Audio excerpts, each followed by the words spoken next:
ഓം അഗത്തീശ്വരായ നമഃ. എല്ലാവർക്കും വണക്കം. ജാതകം നോക്കിയും പ്രശ്നം നോക്കിയും വരുന്ന ആളുകളുടെയൊക്കെ ഫലം പറഞ്ഞു കൊടുത്താൽ ജ്യോതിഷന് ദോഷമാണ്, കർമ്മദോഷം ഉണ്ടാവും എന്ന് പറയുന്നുണ്ട്. അങ്ങനെ പറയുന്നത് എന്തുകൊണ്ട്? ഇങ്ങനെ പറയുന്നത് സത്യമാണോ അതോ നുണയാണോ? ഈ കാര്യങ്ങളൊക്കെ ഈ വീഡിയോ വഴി ഒന്ന് കാണാം. ഒരു ജാതകം എന്ന് പറയുന്നത് പ്രാരാബ്ധ കർമ്മങ്ങളെ പറ്റി കാണിക്കുന്ന ഒരു നിലയാണെന്ന് പറയുന്നത്. പ്രാരാബ്ധ കർമ്മം എന്ന് പറഞ്ഞാൽ കഴിഞ്ഞ ജന്മത്തിൽ നമ്മൾ ചെയ്ത ഗുണത്തിന്റെയും ദോഷത്തിന്റെയും കാര്യങ്ങൾ ഇതിൽ കാണാമെന്ന് പറയുന്നത്. ഇതിന്റെ ലോജിക്ക് എന്താന്ന് പറഞ്ഞു കഴിഞ്ഞാൽ സംഗായമാനം അറിയണം. ശരകലയിലെ സംഗായമാനം നിങ്ങളുടെ പ്രധാനപ്പെട്ട രണ്ട് നാഡികൾ ഓടിക്കൊണ്ടിരിക്കും. അതിലൂടെ പഞ്ചഗ്രഹങ്ങളും ശരീരത്തിൽ ഓടിക്കൊണ്ടിരിക്കും. അതെങ്ങനെയാണെന്നൊക്കെ ഉള്ളത് നമുക്ക് പബ്ലിക്കായിട്ട് പറയാൻ സാധിക്കുന്നതല്ല. കാര്യം ഈ വീഡിയോ കണ്ടുകൊണ്ടിരിക്കുന്ന പല ആളുകളും അതെടുത്ത് യൂസ് ചെയ്യും. ചുരുക്കി പറഞ്ഞാൽ ഇത്രേ ഉള്ളൂ. നമ്മളുടെ സിദ്ധൻ കോൺസെപ്റ്റുകളെല്ലാം പഠിച്ചിട്ടുണ്ടെങ്കിലാണ് ഇത് ക്ലിയർ ആയിട്ട് മനസ്സിലാവുക. എങ്കിലും ഞാൻ നിങ്ങൾക്ക് ഈസി ആയിട്ട് പറഞ്ഞു തന്നാൽ, നിങ്ങളുടെ ഓരോ ജന്മത്തിലെയും മെമ്മറി, കഴിഞ്ഞ ജന്മങ്ങളുടെ എല്ലാം മെമ്മറി, നിങ്ങൾ ചെയ്ത എല്ലാ കർമ്മങ്ങളുടെയും മെമ്മറി നിങ്ങളുടെ സോളിൽ ഉണ്ടാവും. സൈക്കോളജിക്കലി ഇപ്പൊ പറഞ്ഞു കഴിഞ്ഞാൽ conscious mind, sub conscious mind. Conscious mind എന്ന് പറഞ്ഞാൽ നിങ്ങളുടെ കണ്ണ്, മൂക്ക്, നാക്ക്, തൊക്ക്, ചെവി എന്ന് പറയുന്ന 5 ഇന്ദ്രിയങ്ങൾ കൊണ്ട് കാണുന്നതിനെയാണ്. അതായത് നിങ്ങളിപ്പോൾ കണ്ടുകൊണ്ടിരിക്കുന്ന അനുഭവമാണ് കോൺഷ്യസ് മൈൻഡ് ഉണർന്നിരിക്കുമ്പോൾ. സബ് കോൺഷ്യസ് മൈൻഡ് എന്ന് പറഞ്ഞാൽ കാണുന്നതെല്ലാം സബ് കോൺഷ്യസ് മൈൻഡിലേക്ക് ഇംപ്രിന്റഡ് ആവും. എല്ലാം സബ് കോൺഷ്യസ് മൈൻഡിൽ പോകും. പക്ഷെ നിങ്ങൾക്ക് അത് കോൺഷ്യസ് മൈൻഡിനെ തിരിച്ച് റീഗെയിൻ ചെയ്യാൻ പറ്റുന്നതാണ് നിങ്ങളുടെ ബുദ്ധിയായിട്ട് പരിണമിക്കപ്പെടുന്നത്. എന്നാൽ സിദ്ധൻ കൺസെപ്റ്റ് മനോബുദ്ധി അഹങ്കാര ചിത്തം എന്ന് പറയുന്നത് കൃത്യമായിട്ട് പഠിക്കേണ്ട ആവശ്യമുണ്ട്. ചിത്തം എന്താണ്, ചിത്തൻ ആരാണ് എന്നൊക്കെ ഉള്ളത് പഠിക്കേണ്ട ആവശ്യമുണ്ട്. അത് തമിഴ് പാടലുകളിലൂടെ കൃത്യമായിട്ടൊരു രീതിയിൽ ഏറുതൽ പൂരകം ഈരട്ടുവാമത്താൽ എന്നൊക്കെ പറയുന്ന തരത്തില് പാടലുകളൊക്കെ പഠിച്ച് കൃത്യമായിട്ട് മനസ്സിലാക്കേണ്ടതാണ്. അതിന് ശരം പഠിക്കേണ്ട ആവശ്യം വരും. ചുരുക്കി പറഞ്ഞാൽ conscious mind, sub conscious mind, sub conscious മൈൻഡിൽ എല്ലാ മെമ്മറീസും ഇംപ്രിന്റഡ് ആണ് നിങ്ങളുടെ. അങ്ങനെയെങ്കിൽ ഈ മെമ്മറീസ് ഭൗതികം ഒരു കാര്യമാണെങ്കിലും ആ മെമ്മറീസ് കൊണ്ടുണ്ടായ ഫീലിംഗ് വരെ, ഓരോ ഫീലിംഗും, ഓരോ ആക്ഷൻസിലും നിങ്ങൾക്ക് കിട്ടിയ ഫീലിംഗും നിങ്ങളുടെ മെമ്മറിയിൽ ഇംപ്രിന്റഡ് ആണ്. ഇപ്പോഴും അങ്ങനെ തന്നെയാണ്. നിങ്ങൾ ഓരോ കർമ്മങ്ങൾ ചെയ്യുമ്പോൾ അതുകൊണ്ട് നിങ്ങൾക്ക് കിട്ടുന്ന ഫീലിംഗ് നിങ്ങളുടെ ബ്രെയിനിൽ ഇംപ്രിന്റഡ് ആണെന്ന് പറയും. എന്നാൽ ശരകല വേറെ തരത്തിലാണ് പറയുന്നത്. അപ്പൊ ഇംപ്രിന്റ് ചെയ്യുന്ന മർമ്മസ്ഥാനം ഇംപ്രിന്റ് ചെയ്ത് എങ്ങനെയാണെന്നൊക്കെ ഉള്ളതിനെ വ്യക്തമായിട്ട് ശരത്തില് ഒരു തിയറി ഉണ്ടെന്നുള്ളൂ. എന്തായാലും ഇംപ്രിന്റ് ആവുന്നുണ്ട്.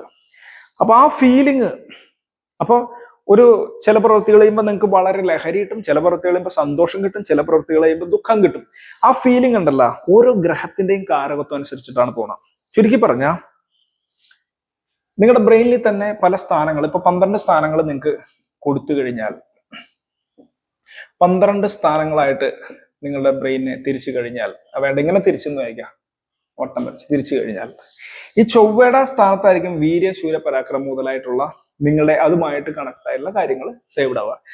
വിദ്യ, വാക്ക്, ബുദ്ധിപരമായിട്ടുള്ള കാര്യങ്ങളൊക്കെ ബുധന്റെ സ്ഥാനത്ത്. സെക്സ്, പാഷൻ, റൊമാൻസ്, ഇതൊക്കെ ശുക്രന്റെ ഭാഗത്ത്. അലസത, മടി, ഭയങ്കര ഹാർഡായിട്ടുള്ള ജോബ് ചെയ്യാനുള്ള കപ്പാസിറ്റി, ഇതൊക്കെ ശനിയുടെ ഭാഗത്ത്. സ്പിരിച്വൽ ആയിട്ടുള്ള കാര്യങ്ങൾ വേടത്തിന്റെ ഭാഗത്ത്. സൂര്യന്റെ ഭാഗത്തും ചന്ദ്രന്റെ ഭാഗത്തും ഇത് ഫ്ലക്ച്വേറ്റഡ് ആണ്. ഈ പഞ്ചഗ്രഹങ്ങളുടെ സ്ഥാനത്ത് ഉള്ളതിനെ കൂടുതൽ ഫിൽട്ടർ ചെയ്യാനായിട്ടാണ് ഈ 2 ഭാഗം ഉപയോഗിക്കുന്ന കാര്യം. അത് ബ്രെയിനിന്റെ ലെഫ്റ്റും റൈറ്റും ഭാഗമാണ്. ഈ ബാക്കിയുള്ള ഗ്രഹങ്ങളുടെ പഞ്ചീകരണ ഭാഗത്ത് മാത്രമാണ് സേവ്ഡ് ആവണമെന്ന് ചുരുക്കത്തിൽ നിങ്ങൾ മനസ്സിലാക്കുക. ഇത് നിങ്ങൾ മോഡേൺ ആയിട്ടുള്ള തരത്തിലുള്ള പഠനത്തിലും ഇങ്ങനെ തന്നെ വരും. കാരണം മെമ്മറിയുടെ ഭാഗം ഓക്സിപിറ്റല്, ഫ്രണ്ടല്, പരൈറ്റല് എന്നൊക്കെ പറഞ്ഞ് ബ്രെയിൻ പഠിക്കുന്ന സമയത്തും ഇത് ആവശ്യമാണ്. ഇപ്പോഴും അതിനെക്കുറിച്ച് പഠനം പൂർണ്ണമായിട്ടില്ല. കാരണം ന്യൂറോ സർജൻസിന് പോലും ഇപ്പോഴും which part of the brain is controlling something and something എന്ന് പൂർണ്ണമായിട്ട് കണ്ടുപിടിക്കാൻ പറ്റിയിട്ടില്ല. കാര്യം ഇതൊരു മാഗ്നറ്റിക് ഫീൽഡാണ്. ഇവിടെയാണ് ആത്മാവ് സെന്ററിൽ ഇരുന്നിട്ട് ആത്മാവ് ഉണരുമ്പോഴാണ് ഓരോ ഭാഗത്തും ഇത് തെളിഞ്ഞേക്കുന്നതെന്ന് പറയും. സിദ്ധൻ ഇതിന് കൃത്യമായിട്ട് കണ്ടുപിടിച്ചിട്ടുണ്ട്. ശരകല പഠിപ്പിക്കുമ്പോൾ നമ്മളത് പറഞ്ഞു കൊടുക്കാറുണ്ട്. ഇത്തരത്തില് ഗ്രഹങ്ങൾ റേഡിയേറ്റ് ആയിക്കൊണ്ടിരിക്കുകയാണ് നമ്മളുടെ ഇവിടെ. അപ്പോ ഓരോ ഗ്രഹത്തിന്റെ ഭാഗം, ഇപ്പൊ ചൊവ്വ എന്ന് പറയുന്ന ഒരു ഭാഗം ആക്ടിവേറ്റ് ആവുന്നത് നമ്മളെ ജാതകത്തിൽ ചൊവ്വ ദശ വരുന്ന സമയത്താണ്. അപ്പൊ നമ്മളുടെ കഴിഞ്ഞ ജന്മത്തില് ചെയ്ത ചൊവ്വയുടെ പ്രവൃത്തികളായിട്ടുള്ള എന്ത് പ്രവൃത്തികളാണെങ്കിലും, ക്രൂരകർമ്മങ്ങളാണെങ്കിലും, വെട്ടലും കുത്തലാണെങ്കിലും, വീരശൂര പരാക്രമങ്ങളാണെങ്കിലും, നമ്മളുടെ ആയോധനപരമായിട്ടുള്ള കാര്യങ്ങൾ, ഇതൊക്കെയാണെങ്കിലും നമ്മുടെ ബ്രെയിനിൽ ചൊവ്വയുടെ ഭാഗത്താണ് അത് സേവ്ഡ് ആയിക്കണം. ചൊവ്വ ദശ വരുന്ന സമയത്ത് ഇത് നല്ലവണ്ണം പവർഫുൾ ആവും. ആ മെമ്മറീസ് ഒക്കെ തന്നെ താനെ പൊന്തി വരും. അപ്പൊ അത്തരത്തിലുള്ള കാര്യങ്ങൾ ചെയ്യാനായിട്ട് നിങ്ങൾക്ക് ഇൻട്രസ്റ്റ് കൂടും. കാരണം അത് വളരെ പൊട്ടൻഷ്യാലിറ്റിയിൽ നിൽക്കുകയാണ്. നിങ്ങൾക്ക് ആ കാര്യങ്ങൾ കഴിഞ്ഞ ജന്മത്തിൽ ചെയ്ത് നിങ്ങൾക്ക് എക്സ്പീരിയൻസ് ഉണ്ടെന്നുള്ള കാര്യം ഓർക്കണം. അതുകൊണ്ട് ആ കാര്യങ്ങൾ ചെയ്താൽ നിങ്ങൾ സക്സസ് ആവും. ഇത്രയേ ഉള്ളൂ. വളരെ സിമ്പിൾ ആണ് തിയറി. അപ്പോ ഇപ്പൊ ബുധൻ നിൽക്കുന്ന നിങ്ങളുടെ പാർട്ട് ആക്ടിവേറ്റ് ആവുന്നത് നിങ്ങളുടെ ബുധദശാപഹാര കാലത്താണ്. ഒരു ജാതകത്തില്, ഇപ്പൊ എന്റെയൊക്കെ ജാതകത്തിൽ ചൊവ്വ എന്ന് പറയുന്ന ഗ്രഹത്തിന്റെ കണക്ഷൻ എന്ന് പറഞ്ഞാൽ ഭയങ്കര കണക്ഷനാണ്. എന്റെ ജാതകത്തില് എന്റെ ജാതകം വെച്ച് ചുമ്മാ പറയണമെന്നുള്ളൂ. ജാതകമൊന്നും ഒരിക്കലും പറഞ്ഞല്ല, ജാതകമൊന്നും ആർക്കും പറഞ്ഞു കൊടുക്കരുത്. ജന്മനക്ഷത്രം പോലും എന്റെ നക്ഷത്രം ഒന്നും ഞാൻ ആർക്കും പറഞ്ഞു കൊടുക്കാറില്ല. എന്റെ വീട്ടുകാർക്ക് മാത്രം അറിയാൻ പാടുള്ളൂ. ബാക്കിയുള്ള ആൾക്കാരുടെ ഒക്കെ ചിലപ്പോൾ പലതൊക്കെ അതൊക്കെ പറഞ്ഞ് വിടും. നക്ഷത്രം ഒന്നും കൊടുക്കരുത് ഒരിക്കലും. അതെന്താണെന്ന് വേറൊരു വീഡിയോയിൽ പറയാം. അതെന്നെ ആദ്യം ജ്യോതിഷം പഠിപ്പിച്ച ആള് പറഞ്ഞാണ്, മോനെ നക്ഷത്രം ആർക്കും പറഞ്ഞു കൊടുക്കരുത്. കാര്യം പഞ്ചപക്ഷി ശാസ്ത്രമൊക്കെ അനുസരിച്ചിട്ടൊക്കെ കുറെ കാര്യങ്ങളൊക്കെ ഈ നക്ഷത്രം വെച്ച് ചെയ്യാൻ പറ്റും. പറഞ്ഞ എന്താന്ന് പറഞ്ഞാൽ പല ആളുകളും വന്നിട്ട് എന്റെ നക്ഷത്രം ഇതാണ്, അത് ഇതാണെന്നൊക്കെ. തമിഴ് അസ്ട്രോളജേഴ്സാണ് ഏറ്റവും കൂടുതൽ ഇത് വന്നിരുന്ന് പറയണത്. എന്റെ നക്ഷത്രം ഇതായതുകൊണ്ട് തമിഴ് അസ്ട്രോളജേഴ്സ്. എന്നാൽ എന്റെ ചില ആശാന്മാർ തമിഴ്നാട്ടിലുള്ളവർ പറയാറില്ല നക്ഷത്രം. പക്ഷെ മിക്ക ആൾക്കാരും നക്ഷത്രം അറിയാം. എന്നാൽ എന്റെ നക്ഷത്രം ആർക്കും അറിയാൻ പറ്റില്ല. എന്റെ സ്റ്റുഡൻസിന് പറയാറില്ല. മാന്ത്രികം താന്ത്രികമായിട്ട് ബന്ധപ്പെട്ട ഒരു നക്ഷത്രം പറയരുത്. അതെന്താണോ വേറൊരു വീഡിയോ പറയാം. അപ്പൊ ഞാൻ പറഞ്ഞു വന്നത്, ഇപ്പൊ എന്റെ ജാതക പ്രകാരം ഗ്രഹങ്ങൾ പലതും ഇന്റർകണക്റ്റഡാണ്. വ്യാഴത്തിന്റെ ദൃഷ്ടി പല പോസിറ്റീവായ ഭാവങ്ങളിലേക്കും വരികയും പല ഗ്രഹത്തിന് ദൃഷ്ടി വരികയും ചെയ്തിട്ടുണ്ട്. അതുപോലെ മിക്കവാറും ഗ്രഹങ്ങൾക്ക് ചൊവ്വയായിട്ട് ഭയങ്കര കണക്ഷനുണ്ട്. വളരെ പവർഫുൾ ആയ സ്ഥാനത്താണ് എന്റെ ജാതകത്തിലിരിക്കുന്നത്. അതുകൊണ്ട് ചൊവ്വയുമായിട്ട് ബന്ധപ്പെട്ട്, മുരുകനായിട്ട് ബന്ധപ്പെട്ടുള്ള പല കലകളും മിക്കവാറും ഏത് അവഹാരത്തിലാണെങ്കിലും ദശയിലാണെങ്കിലും ഇത് ആക്ടിവേറ്റ് ആയിക്കൊണ്ടിരിക്കും. ചൊവ്വ ഏത് ഗ്രഹമാണെങ്കിലും ഒന്നില്ലെങ്കിൽ തൂണ്ടും, അല്ലെങ്കിൽ ഈ ഗ്രഹത്തിനെ തൂണ്ടും എന്ന് പറഞ്ഞാൽ ഒന്നില്ലെങ്കിൽ ഒന്ന് ഒരു ബെറ്റർ ആക്ടിവേഷൻ, ചില സമയത്ത് മോർ പവർഫുൾ ആക്ടിവേഷൻ വരും ആ ഗ്രഹത്തിന്റെ ദശാഭാരം വരുമ്പോ. ഇപ്പൊ വ്യാഴത്തിന്റെ ദശയിലും എന്റെ ചൊവ്വയെ തോണ്ടും, ബുധന്റെ ദശയിലും ചൊവ്വയെ തോണ്ടും. അപ്പൊ ബുധനും ചൊവ്വയും ശത്രു അല്ലേന്ന് വിചാരിക്കും. പക്ഷെ ജാതകത്തില് രണ്ട് ഗ്രഹങ്ങളുടെ ഇരിപ്പ് ശത്രുവാണെങ്കിൽ കൂടിയും അതിനെ കൺട്രോൾ ചെയ്യാനുള്ള ഒരു കപ്പാസിറ്റി ജാതകനുണ്ടാവും. ചുരുക്കി പറഞ്ഞാൽ മുൻജന്മ കർമ്മഫലങ്ങൾ ഇത്തരത്തിലാണ് അനുഭവിക്കുന്നത്. കഴിഞ്ഞ മെമ്മറീസിനെയൊക്കെ തൂണ്ടിക്കൊണ്ടിരിക്കും. അപ്പൊ ഒരു പ്രശ്നമുണ്ട്, നിങ്ങള് ഒറ്റയ്ക്കല്ല കർമ്മം ചെയ്യണം. നിങ്ങൾ ഒരുത്തനിട്ട് കഴിഞ്ഞ ജന്മത്തിൽ ഒരു പണി കൊടുത്തിട്ടുണ്ടെങ്കിൽ നിങ്ങളുടെ ചൊവ്വാദശ വന്ന സമയത്ത് ഈ പണി അവനും നിങ്ങൾക്ക് പണി തരാൻ പോലെ, നിങ്ങളുടെ ചൊവ്വാദശയിൽ നിങ്ങളുടെ ഈ പ്രവൃത്തി നിങ്ങളെ മാത്രമല്ല പണി കൊടുത്തവനെ ആക്ടിവേറ്റ് ചെയ്യിച്ചിട്ട് അവന് നിങ്ങളോട് വൈരാഗ്യം വന്നിട്ട് അവൻ വന്ന് നിങ്ങൾക്ക് പണി തരാൻ സാധ്യതയുണ്ടെന്ന്. എന്റെ ജാതകമൊക്കെ ഗണിച്ചിട്ടൊക്കെ പല കാര്യങ്ങളും എന്റെ ആശാന്മാര് പറഞ്ഞതൊക്കെ കൃത്യമായിട്ട് വന്നിട്ടുണ്ട്. ഒന്നും മാറിയിട്ടില്ല. അപ്പൊ ചോദിക്കും, നിന്റെ ആശാന്മാർ ഭയങ്കര സംഭവം ആയിരുന്നു. ഇപ്പോഴും മിക്ക കേരളത്തിൽ തന്നെ ഏറ്റവും ഫേമസ് അസ്ട്രോളജേഴ്സ് മിക്കവാറും പല ആൾക്കാരും എന്റെ ആശാന്മാരാണ്. അപ്പൊ ചുരുക്കി പറഞ്ഞ ഫലം തിട്ടമായിട്ട് ഫലിക്കുന്നത് ഈ ഫ്രീക്വൻസി കൊണ്ടാണ്. ഇതിനെ ആക്ടിവേറ്റ് ചെയ്ത് തരും. നമ്മുടെ ബ്രെയിനിൽ ആക്ടിവേറ്റ് ചെയ്യുമ്പോൾ നമ്മൾ സ്വന്തം പ്രവർത്തികൾ അതിനനുസരിച്ച് ചെയ്യുന്നു മാത്രമല്ല, മറ്റുള്ള നമ്മുടെ പൂർവ്വജന്മത്തിൽ നമ്മളായിട്ട് കോണ്ടാക്റ്റിൽ വന്നിട്ട് കർമ്മങ്ങളുള്ളവരും നമ്മളിലേക്ക് ആക്ടിവേറ്റ് ആവും. പോസിറ്റീവായിട്ട് നമ്മൾ ചെയ്തിട്ടുണ്ടെങ്കിൽ അവർ വന്ന് നമുക്ക് പോസിറ്റീവ് ചെയ്യും, നെഗറ്റീവ് ആയിട്ടാണെങ്കിൽ നെഗറ്റീവ് ചെയ്യും. ഇത് തന്നെയാണ് ഈ ജ്യോതിഷത്തിന്റെ മെയിൻ ആയിട്ടുള്ള കോൺസെപ്റ്റ് എന്ന് പറയുന്നത്. അങ്ങനെയാണെങ്കിൽ ഒരാളുടെ ജ്യോതിഷം നോക്കി ഫലം പറഞ്ഞാൽ വല്ല കുഴപ്പമുണ്ടോ? കർമ്മം വരുമോ? ഈ ഫലം പറയാൻ വിധിക്കപ്പെട്ടവനാണ് നമ്മളെങ്കിൽ മാത്രം പറയാൻ പറ്റത്തുള്ളൂ എന്ന് പറയും.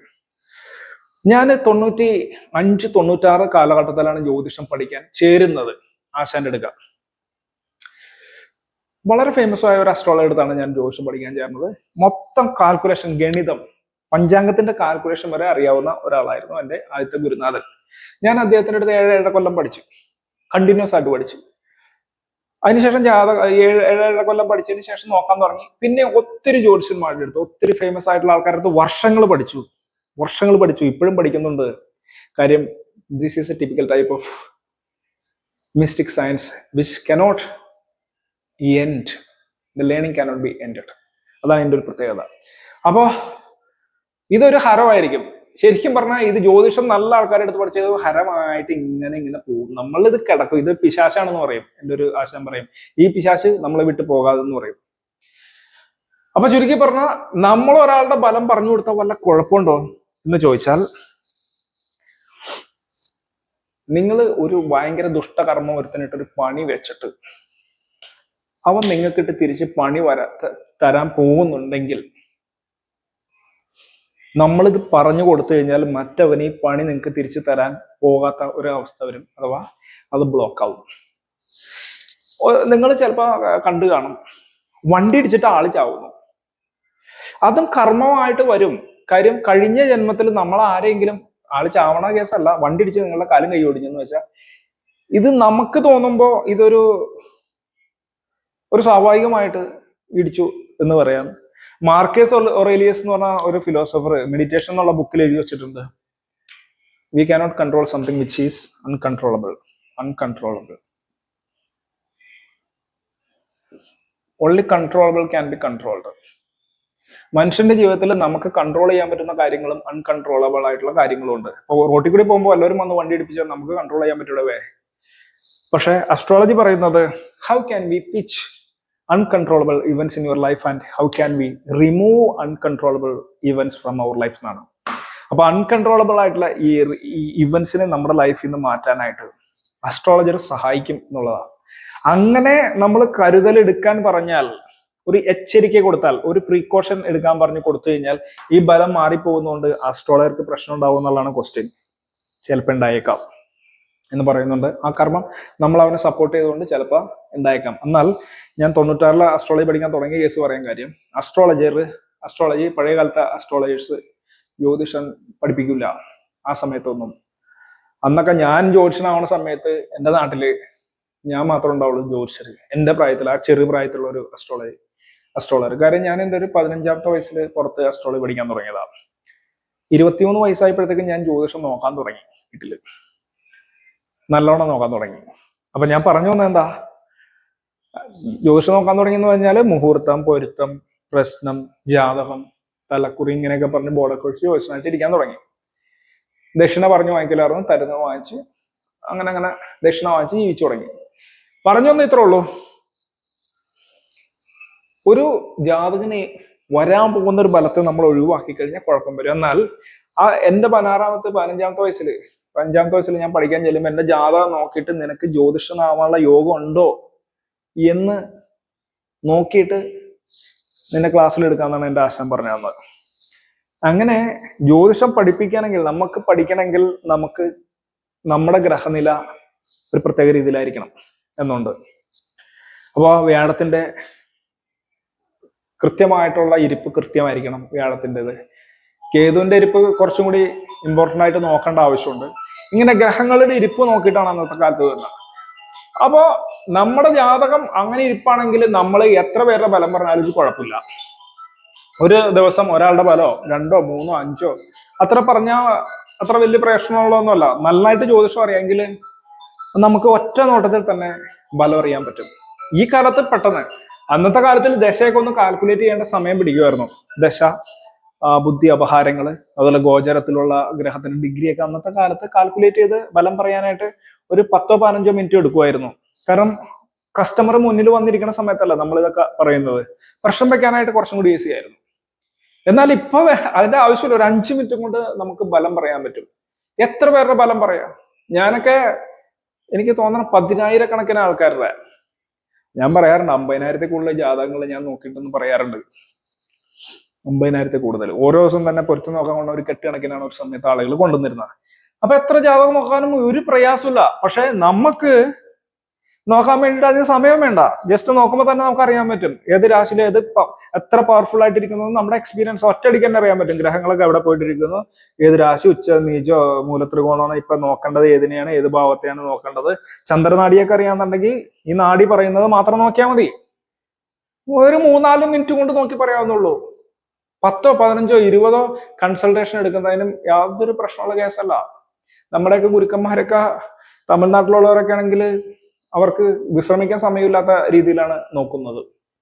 ഇവിടെയുള്ള ഗുരുക്കന്മാരും അങ്ങനെയൊക്കെ തന്നെ. ഇപ്പൊ പിന്നെ സോഷ്യൽ മീഡിയ ഒക്കെ വന്നതുകൊണ്ട് പല ആളുകളും ഇങ്ങനെ സോഷ്യൽ മീഡിയയിൽ അസ്ട്രോളജിക്ക് ഇട്ടേക്കുന്നുണ്ട്. ഇപ്പൊ അവരുടെയും തിരക്ക് കുറച്ചൊക്കെ കുറഞ്ഞിട്ടുണ്ടാവുന്നുണ്ട്. കാര്യം അതിങ്ങനെ സ്പ്ലിറ്റ് ചെയ്ത് കസ്റ്റമേഴ്സ് പോകും.